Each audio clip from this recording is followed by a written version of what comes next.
guincho de coluna ele é desenvolvido pela Menegotti em parceria com a SDS Automação. Então vou apresentar aqui para vocês os principais componentes visíveis ao operador. Então aqui temos a fim de curso, responsável por limitar o movimento de subida do guincho. O motor, responsável por içar a carga. Temos o plug, que o operador deve conectar a alimentação da rede. Temos a botoeira, responsável pelos movimentos sobe e desce e também o acionamento do botão de emergência. Aqui temos o quadro elétrico. Na parte inferior do mesmo é constituída a chave seccionadora, que é responsável por ligar e desligar o painel. Essa chavezinha embaixo do quadro elétrico. E também muito importante, no outro lado do quadro elétrico, a chave seletora de tensão. É muito importante que o operador avalie, verifique a tensão da rede e selecione de acordo 220 ou 110 volts. Nesse caso a gente vai fazer o teste em 220 volts. Então vamos comutar novamente a chave para 220. Verificada a tensão, vamos energizar o quadro em 220 volts. Comutar a chave liga e desliga do quadro.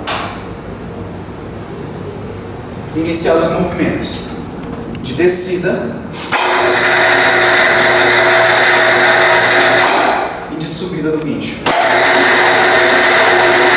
Se ocorrer algum problema em algum desses movimentos, temos o botão de emergência. Pode ser acionado a qualquer instante.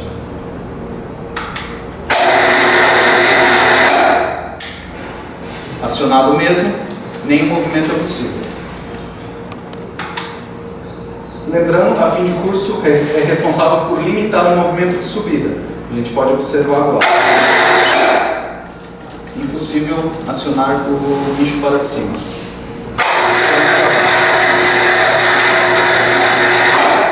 Agora eu vou apresentar para vocês a parte interior do quadro, apresentando cada um dos seus componentes e alguns detalhes que podem ser importantes na hora de uma possível manutenção. Apresentando então agora o guincho totalmente aberto. Então, conforme apresentado, temos a botoeira, os cabos de alimentação, a chave liga e desliga, que agora fica mais fácil para visualizar. A fim de curso, que é responsável por limitar o movimento de subida. E neste ponto, os cabos do motor são colocados para ser conectados à régua de bordas. E deste lado, temos a chave seletora apresentada anteriormente. Apresentando então cada parte dos componentes interior ao painel. Então temos os contatores, responsáveis pela seleção do sentido de giro do guincho, os movimentos de subida e descida. Então temos o transformador, responsável pela redução de tensão do circuito de comando para o circuito de comando. Então na botoeira, a tensão disponível na botoeira é de 24 volts. O transformador ele possui uma potência de 35 VA. Temos também a ponte retificadora, responsável pela retificação do circuito de freio.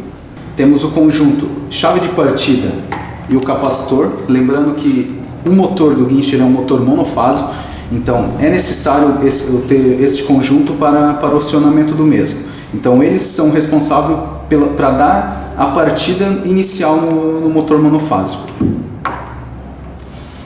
Também podemos visualizar internamente aqui a chave seletora e a chave liga e desliga do painel.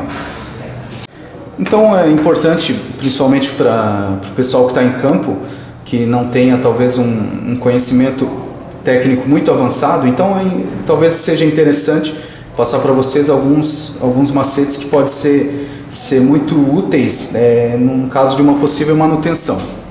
Então, um caso que pode ocorrer bastante, o freio não está abrindo. Temos o circuito de retificação, então ele é alimentado em 110 volts, corrente alternada, e posteriormente ele é retificado para uma tensão contínua também de 110 volts, que é a tensão do freio. O freio ele deve ser alimentado em uma tensão CC de 110 volts. A tensão no freio ela pode ser detectada através da borneira 9 e 10 do quadro elétrico. O operador deve posicionar a chave do multímetro para tensão alternada. Nesse caso desse multímetro, ele possui uma escala automática. Então, em alguns casos, talvez seja necessário você avaliar o range, a escala do multímetro. Geralmente ele varia de 0 a 20, de 20 a 200. Então é importante que os 110 volts caibam na escala da posição do multímetro que o operador tem. Nesse caso, a escala é automática. Nesse caso, o quadro elétrico ele não está energizado, mas a gente pode, ao menos, fazer uma representação. Quais são os bornes? Lembrando que são os bornes 9 e 10. Para a detecção de tensão, o operador deverá posicionar a ponteira preta no borne 10 e a ponteira vermelha no borne 9. O borne 10 é referente à tensão negativa da saída. Será detectada uma tensão de aproximadamente 100 volts em corrente alternada. Aqui não iremos detectar devido ao fato que o quadro elétrico está desenergizado. Para a verificação da chave superior, comutará em uma das tensões. Se está em 220, em cima do transformador, os fios 28 e 25 deverão possuir 220 volts. Posicionando a chave em 110 volts, os fios 28 e 24 deverão ter 110 volts. Feito isso, a chave seletora está funcionando normalmente. Para a verificação da chave seletora inferior, que é responsável pela seleção nas bobinas do motor, por exemplo, temos duas situações. 110 é um tipo de fechamento na bobina e 220 é outro. Começando pelo fechamento em 220. Pelo fechamento em 220, você pode colocar um multímetro na escala para medição de resistência em ohms. E através do borne 4 e 5, essa resistência tem que ser muito próximo de zero. Então a gente pode medir através dos bornes 4 e 5. Nota-se que a resistência é muito próxima de zero, dando em torno de 0,3 e 0,4 ohms. Em 110, o fechamento é um pouco diferente. A gente comuta a chave para 110, eu mantenho o meu multímetro na mesma escala e eu verifico o fechamento dos bornes 4 e 6 e 3 e 5. Fechamento dos bornes 4 e 6. Nota-se também uma resistência muito próximo de zero, dando em torno de 0,3 e 0,4 ohms também. Para os bornes 3 e 5, mesma situação. Mesmo valor de resistência, 0,3 e 0,4 ohms. Então talvez pode ocorrer que o freio não esteja abrindo, então é fazer a medição nos bornes 9 e 10 e verificar se tem a tensão de 110 volts. A tensão de 110 volts no momento que o motor é acionado não é detectada, então a gente pode verificar através de outro ponto. Multímetro na escala de tensão alternada. Você pode medir através dos bornes 4 e 3. No momento que você aciona o motor, você tem que ter 110 volts. Se você tiver 110 volts e mesmo assim o freio não está abrindo, é muito provável que o circuito de retificação esteja danificado. Então o mesmo deve ser trocado. Então, para a chave seletora, ela é responsável pelo fechamento nas bobinas do motor em 110 e 220. Aqui eu não vou representar o circuito da bobina auxiliar, porque nesse caso, para a chave seletora, ele não vai influenciar. Então, o fechamento em 110. Então temos o fechamento dos pontos 3 e 5. E 4 e 6. Ou seja, no instante que você comuta a chave seletora para 110 volts, o circuito internamente fará exatamente esse fechamento, 4 e 6 com o 3 e 5. Por quê? Cada bobina ela deve ser alimentada em 110 volts, independente se ela está sendo energizada em 110 ou 220. Então, nesse ponto, é alimentada através com a fase do circuito. E esse aqui é o ponto comum.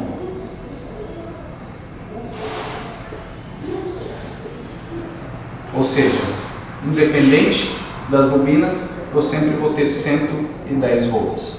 Então é muito importante que esse fechamento seja avaliado antes de energizar o circuito. Caso contrário, se você posicionar a chave em 110 e o quadro elétrico se energizar em 220, você provavelmente vai danificar, vai queimar as bobinas do motor.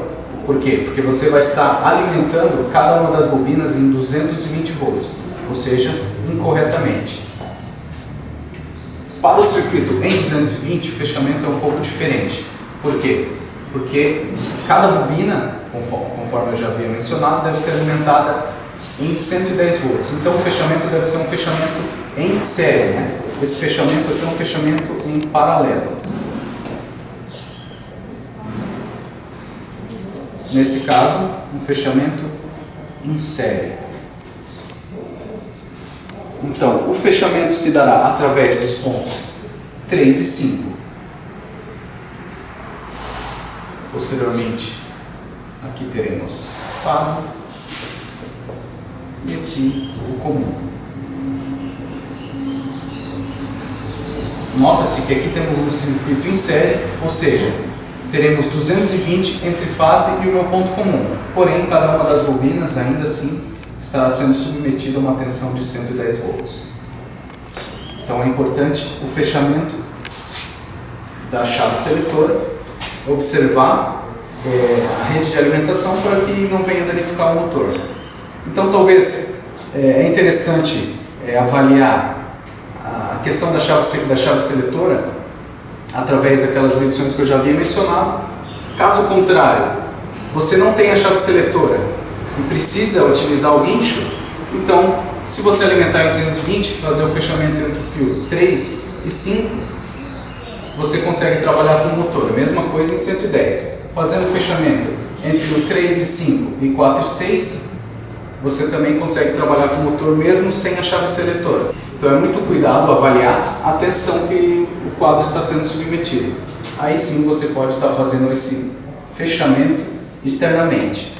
Apenas por uma questão de trabalho. Logo, a chave seletora ainda assim deve ser substituída. Falando um pouco agora do capacitor e da chave de partida, também é importante alguns conhecimentos que podem ser úteis para uma possível manutenção caso algum problema seja em algum desses componentes. O capacitor ele tem um disparo vermelho, ou seja, quando o mesmo está submetido a um curto-circuito ou quando o mesmo é submetido a uma tensão mais elevada que ele suporta, esse disparo vermelho ele acaba sendo retirado da peça do capacitor. Assim você pode identificar se o mesmo já foi danificado ou não.